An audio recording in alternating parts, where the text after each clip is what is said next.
Olá, eu sou o Michel Falconieri E eu, Renato Falconieri. e nós somos o Casal Cristão. Oi, gente, graça e paz. Mais uma vez estamos aqui para dar continuidade, né, claro, ao estudo de Lucas, né? Desde o dia 1 a gente começou essa nova série do Natal Verdadeiro e sempre convidando vocês a ler um capítulo por dia. E no caso de hoje, dia 20, logo tá acabando, né? Essa série também.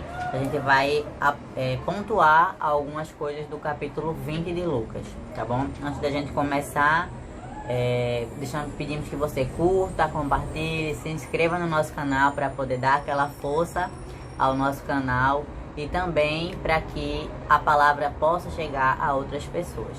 Amém. Antes da gente começar o capítulo, vamos orar. Como de costume, pedimos que você, se puder, feche seus olhos.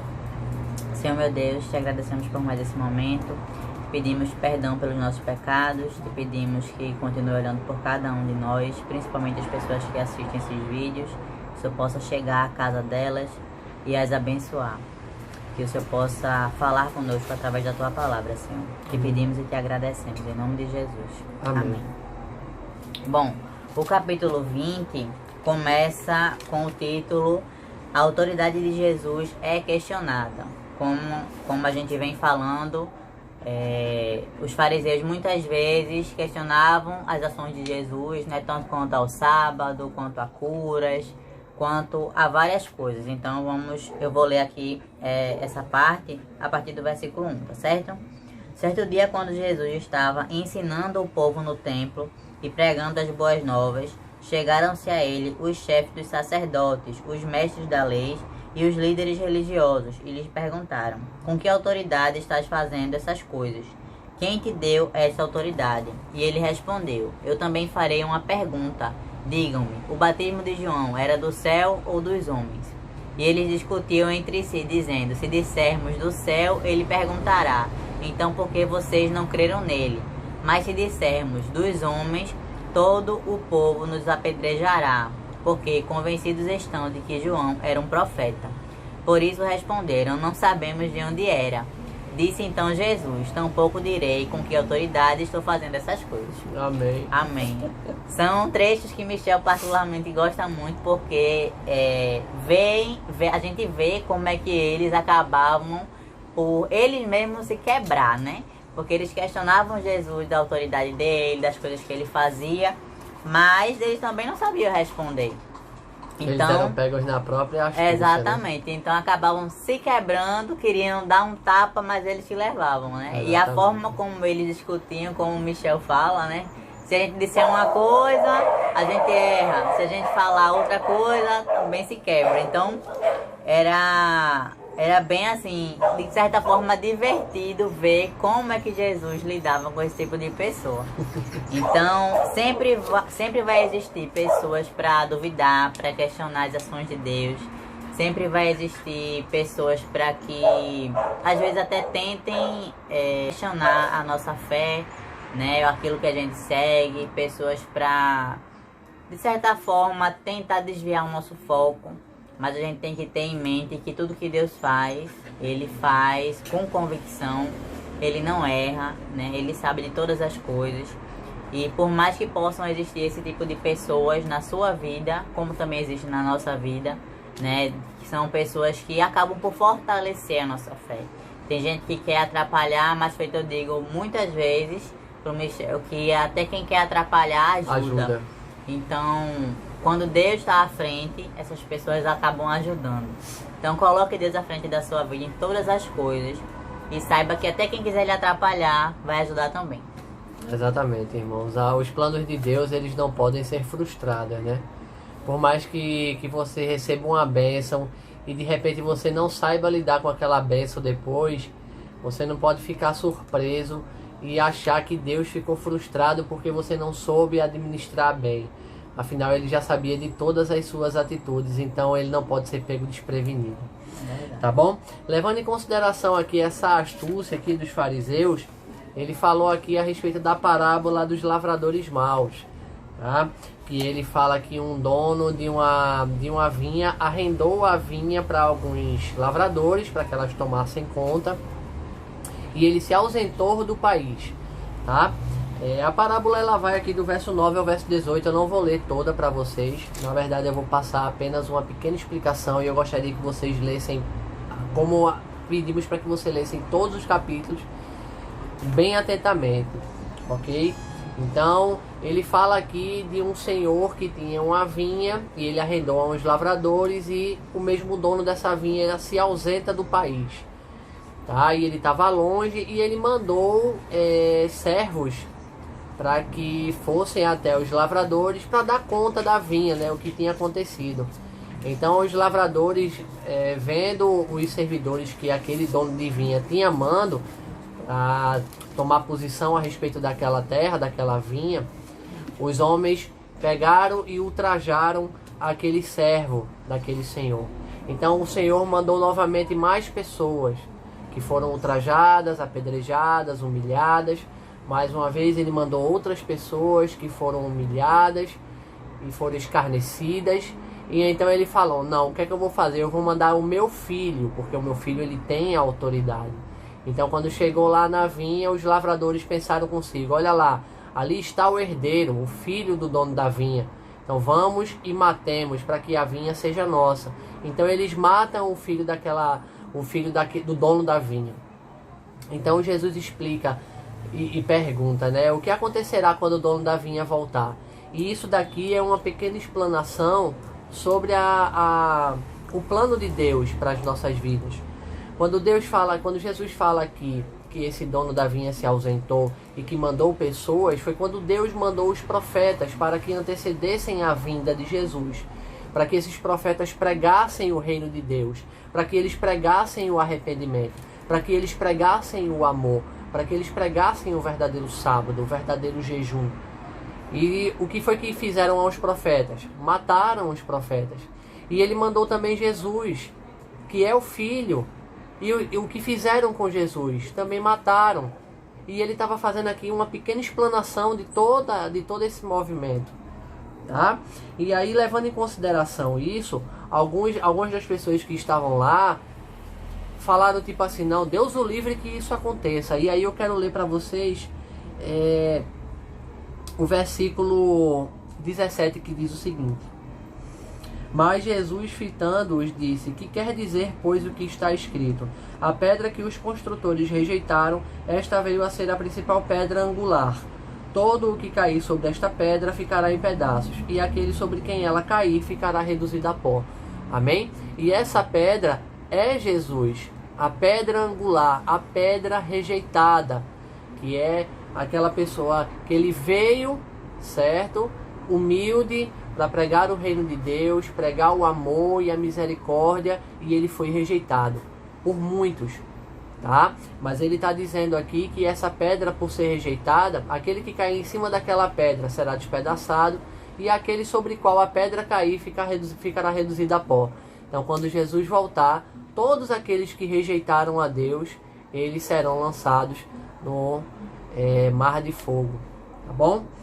E naquela mesma hora, o próximo versículo aqui, verso 19, os escribas e os sacerdotes procuravam uma forma de pegar ele, porque sabiam que aquilo ali que Jesus estava falando era a respeito deles, porque eles haviam rejeitado Jesus, eles estavam rejeitando Jesus naquele momento.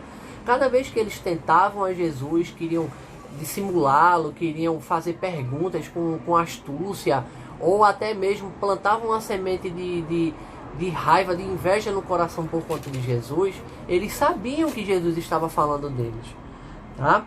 Então eles ficaram cada vez mais irados a ponto de querer testá-lo cada vez mais. Então eles testam Jesus a respeito do tributo, tá? Eles queriam saber se Jesus falaria mal de César, se Jesus falaria mal dos coletores de impostos, do tributo. E então o que é que eles falam aqui? Verso 21, que eles tentaram de uma certa forma serem condescendentes com Jesus. Então o que é que eles falam? Então consultaram dizendo, mestre, sabemos que falas e ensinas retamente e não te deixas levar de respeitos humanos, porém ensinas o caminho de Deus segundo a verdade. É lícito pagar o tributo a César ou não? Tá? Então eles já foram condescendentes com Jesus. Claro, eles perguntavam, muitas vezes eles perguntavam de maneira ardilosa, outras sendo condescendentes. Então eles perguntaram a Jesus se era lícito pagar o tributo a César ou não. Então Jesus, mais uma vez, sem querer entrar com discórdias ou até mesmo falar mal de uma autoridade, então o que é que ele fala? Ele pede para que aquelas pessoas pegassem um denário. Então eles pegam um denário e simplesmente Jesus pergunta, né? De quem é essa efígie que está aí no denário? De quem é essa marca? Então eles falaram de César. Então Jesus fala aquela famosa frase, né? Dai a César o que é de César e a Deus o que é de Deus. Nesse momento, muitos deixaram de querer arguí-lo com relação às coisas, querendo fazer as perguntas com astúcia. Mas isso apenas alguns, tá? Porque logo em seguida, a partir do verso 27, aparecem aqui os saduceus, tá? Os saduceus, eles não acreditavam na época a respeito da ressurreição. E o que foi que eles fizeram? Eles perguntaram a Jesus sobre a ressurreição. Como que você não acredita sobre a ressurreição e você queria falar diretamente com Jesus sobre isso? É claro que mais uma vez eles queriam testá-lo, eles queriam pegar Jesus numa mentira, queria pegar Jesus pela palavra. Então eles perguntaram sobre uma situação de um homem que tinha uma esposa e que não deixou descendência. O homem morreu e a palavra de Deus dizia que lá no Antigo Testamento que quando não se dá sucessões, ou seja, aquele casal não tem filhos, o irmão daquela pessoa que morreu possui a mulher para que haja descendência, tá? E aí o que é que acontece? Várias pessoas possuíram aquela mulher porque nenhum deu descendência. Então eles perguntam a Jesus, né? Quando vier o reino de Deus e forem morar todos na nova terra, de quem ela será esposa? Tá? Então Jesus, ele fala assim, olha, Deus não é Deus de mortos, verso 38, e sim de vivos, porque para ele todos vivem. E ele fala que e ninguém se dará em casamento no céu, porque serão todos como anjos. Tá? Então, mais uma vez tentaram arguir Jesus, com perguntas inadequadas e não sobre curiosidades a respeito do reino de Deus, aquele interesse, aquela fome e sede da palavra de Deus, mas sim querer provocar Jesus e querer arrumar nele uma palavra de tropeço. Então falou, a partir do verso 41, fala aqui sobre o Cristo ser o Senhor de Davi. Porque muitas pessoas falavam na época que Deus era filho de Davi, né? Então Jesus fala assim, como podem dizer que o Cristo é filho de Davi? Na verdade, Cristo. Vimos como o próprio Davi afirma no livro dos Salmos, disse o Senhor ao meu Senhor, assenta-te à minha direita, até que eu ponha os teus inimigos por estrado dos teus pés. Assim, pois, Davi lhe chama Senhor, e como pode ser ele seu filho? Tá bom? Então, a partir do verso 45, para a gente finalizar aqui, ao verso 47, Jesus censura mais uma vez os escribas. Tá, pessoal? Todo esse capítulo 20 aconteceu no mesmo exato momento, tá bom? Aconteceu na mesma hora, no mesmo instante. A partir do momento que ele falou sobre aquela questão da autoridade dele, do batismo de João e a parábola dos lavradores maus, foi tudo seguindo uma sequência no capítulo 20, tá?